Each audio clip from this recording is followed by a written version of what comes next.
आजकल चुटकी बजाते ही पेमेंट हो जाता है। पैसा एक जगह से दूसरी जगह आसानी से ट्रांसफर हो जाता है। भारत में 90 करोड़ लोग डेबिट और करीब 6.25 करोड़ लोग क्रेडिट कार्ड यूजर हैं।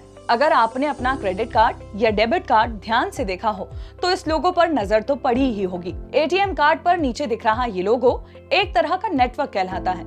इसी के जरिए एक झटके में आपका पेमेंट एक बैंक से दूसरे बैंक तक पहुंचता है।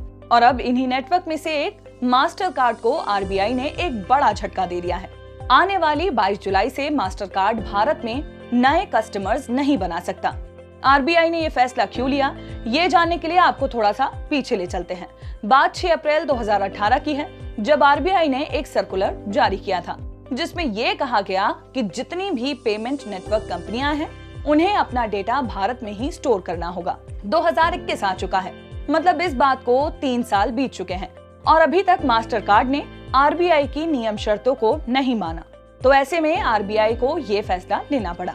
लेकिन ऐसा पहली बार नहीं हो रहा है। इससे पहले अप्रैल 2021 में भी आरबीआई ने अमेरिकन एक्सप्रेस और डाइनर्स क्लब पर भी बैन लगाया था। इस फैसले पर विदेशी कार्ड नेटवर्क का क्या कहना है वो भी जान लीजिए। 100 से ज्यादा देशों में मास्टर कार्ड ऑपरेट किया जाता है। क्योंकि इसका डेटा स्टोरेज सेंट्रलाइज्ड है तो ऐसे में कंपनी को 2 बात का डर है। पहला ये कि भारत की देखा देखी कहीं दूसरे देश भी डेटा को लोकल स्टोर करने की मांग न करने लगे, और दूसरा डर ये है कि डेटा स्टोरेज ट्रांसफर करने में लाखों डॉलर का खर्च आएगा। बहुत से ऐसे बैंक हैं जिन पर इस बैन का असर पड़ने वाला है, जिसमें yes bank, RBL, Bajaj Finserv का नाम सबसे आगे है क्योंकि इनकी पूरी कार्ड स्कीम मास्टर कार्ड से जुड़ी हुई है।